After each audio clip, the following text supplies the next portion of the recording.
survivors of the SS Pontos. It is now the year 1927, with this being our last whaling expedition out at sea. The whaling industry has been in decline ever since the discovery of oil being found in the Midwest United States, along with other resources. Whale oil has been seen as a relic, no longer being as in lanterns or in candles with the advent of the light bulb. Companies don't want to do business with a dwindling industry, shifting their focus on better options by seeing opportunities on growing technologies. For us, our last buyer, an Ottawan Canadian, not only wanted to use whale oil of the spermaceti, but also its blubber for margarine, including the use of its bone, as he demands to have it used out on the Canadian frontier. The problem was in trying to find whales out in the North Sea. Their populations have declined over the past years due to overhunting of sperm whales, and sadly, the right whales, and this has costing effects on the whaling industry. And not to mention the disasters out at sea, that will have an effect for men being hesitant to go out. People tend to avoid the sea by reading the newspapers or hearing the radio of severe disasters, whereas I love the sea. Ever since I've completed my 8 years of service in the Marines, I've just returned to my old job, doing what I know best. Although, it hasn't been the same since. But it's what I know. Yet. I have been thinking about becoming a fisherman, but it's still not the same as a whaler. Recognizing the same old faces coming on board, and heading to our respective cabins. As we set sail off from the New England coast heading north, with new reports of large sperm whales being spotted in the Arctic. There were 24 men on board of the SS Pontos, a sturdy steamboat that can withstand any punishment the sea could give. We are seasoned veterans in this profession, enduring the dangers of the sea, killing whales for the sake of resources. I for myself have sailed throughout the North and South Atlantic Ocean and straight towards the Indian.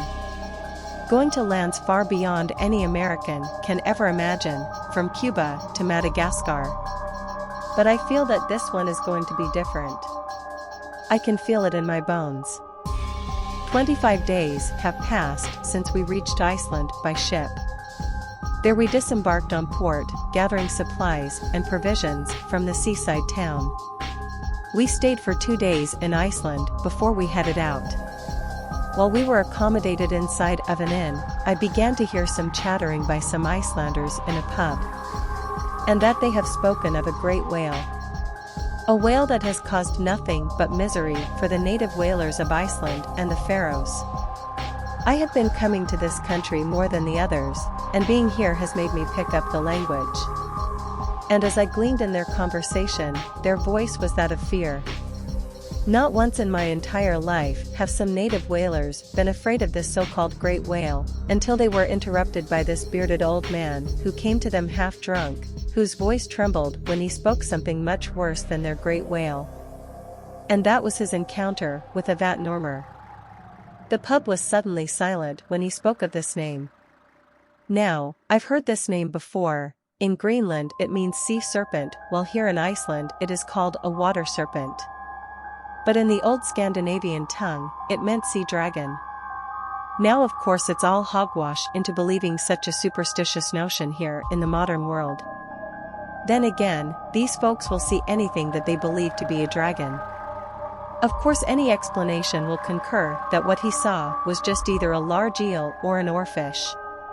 Besides, having a giant lizard out here in the North Sea will be impossible. Nevertheless, there have been sightings of large leatherback sea turtles as far north as Nova Scotia.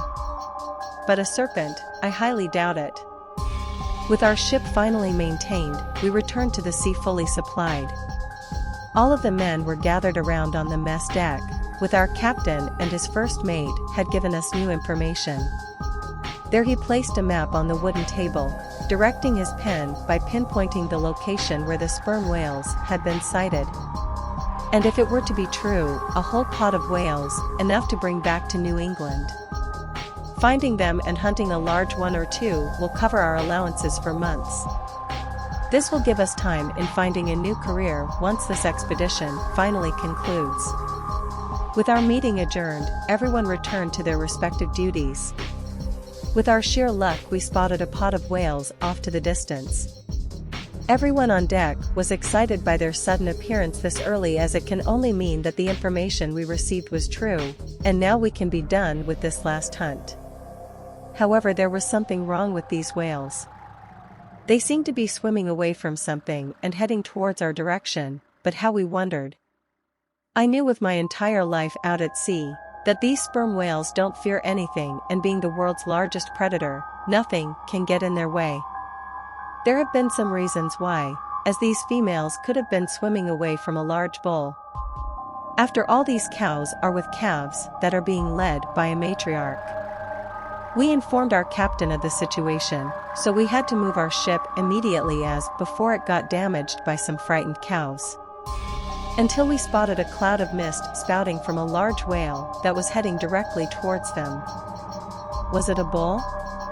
I mean, it could be a good reason. This large bull was within reach of the pod, where it rapidly swam ever closer. However, we came to realize that this bull wasn't there to court the cows, but to hunt them. The closer it got, the clearer we saw its appearance. Being somewhat similar to a sperm whale, yet with some differences. It was much larger than any of the largest bulls out there. Dark in coloration, watching the many scars on its robust hide, and as it opened its broad jaws, there we could see that it had both rows of teeth on the lower and upper jaws. Something that sperm whales don't have.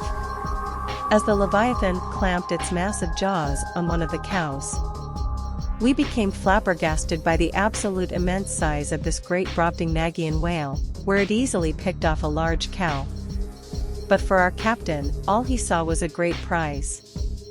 When he gave the orders to kill this beast, we looked at one another thinking of how it'll be even possible.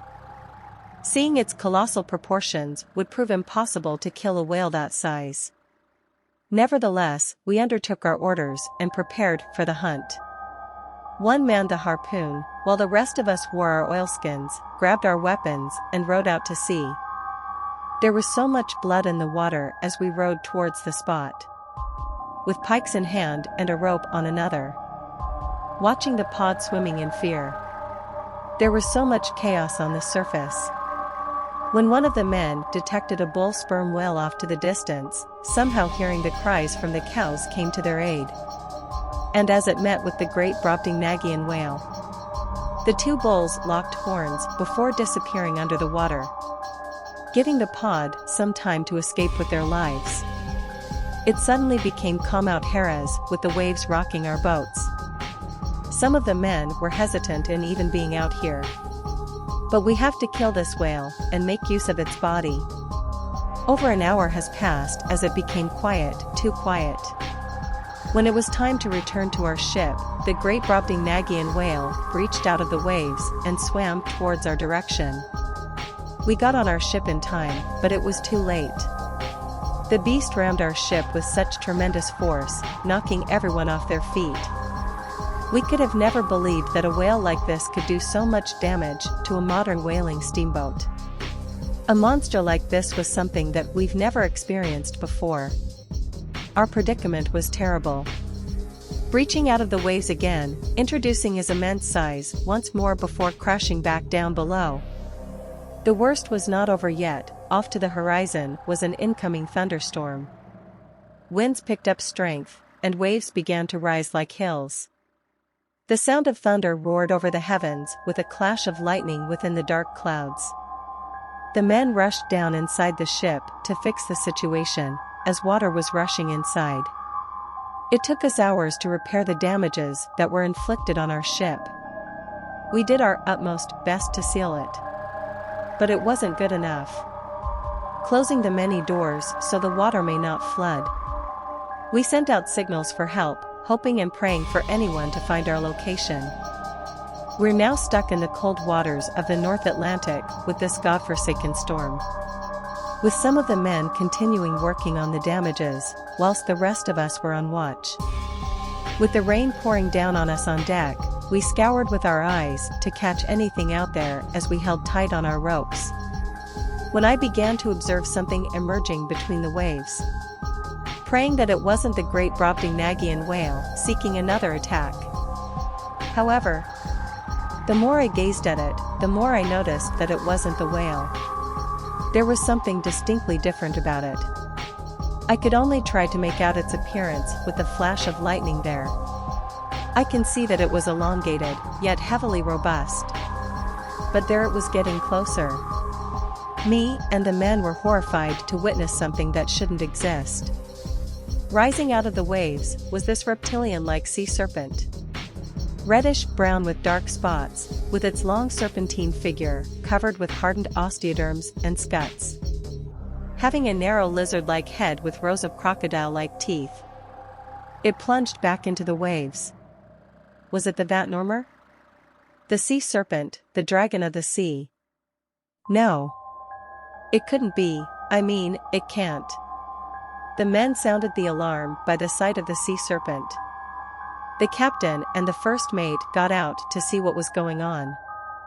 And when they did, the Vatnormer raised itself out of the water, glancing at us with its heavy head before coming down. Examining the semblance of this prehistoric beast, when a ball of fire broke out. We didn't know how it happened, but we had to abandon ship. Everyone scrambled to get their life vests and weapons. As all of us got into our boats, we immediately left our ship. Before there was a spectacular sight of this sea dragon trying to quell our ship, instead bringing it down with its weight. Watching it sink below the waves, with us being in awe of what just happened. The first mate ordered the men to regain their composure, as the captain helped his fellow men to row their boat. For one man spotted an island west of us. There we headed towards the direction of that island, away from the calamity. But the great Brobdingnagian whale broke out of the waves once more, as we dreaded its sudden arrival. Rushing towards the sinking ship. Both of the leviathans fought. This time, the Vatnormer clamped its powerful jaws on the whale, making a death roll. As much as I wanted to see this whale dead, we had to get out of there fast. Seeing the outlines of trees with each flash of lightning, we are finally getting close to the island. Then one of the sailors noticed something in the water. When an unexpected surprise occurred. A huge terrifying shark bursts out of the waves, catching one of the boats in its diabolical jaws. It was unlike any other shark I have seen before. Being all completely white, like that of bone, a thick heavy-set body with a short, rounded snout, small black eyes, and a very small dorsal and pectoral fins. Watching its black watery eyes, the monstrous shark was unfazed and unbothered by our attacks. One thing was in its mind for sure, and that was hunger.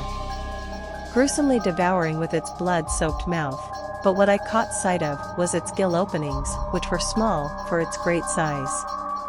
We rowed harder to get away from the carnage. 13 meters long and probably as heavy as 2 bull elephants. The white shark thrashed around. We finally reached land, jumped out of the boat and ran towards the trees. I don't care what island we're on, as long we're not back in the water. The storm raged on throughout the night. We were now stranded with but a few remaining survivors. All we can do is hope that these monsters can go away, hoping that someone will find us soon, if not, finding our corpses. End.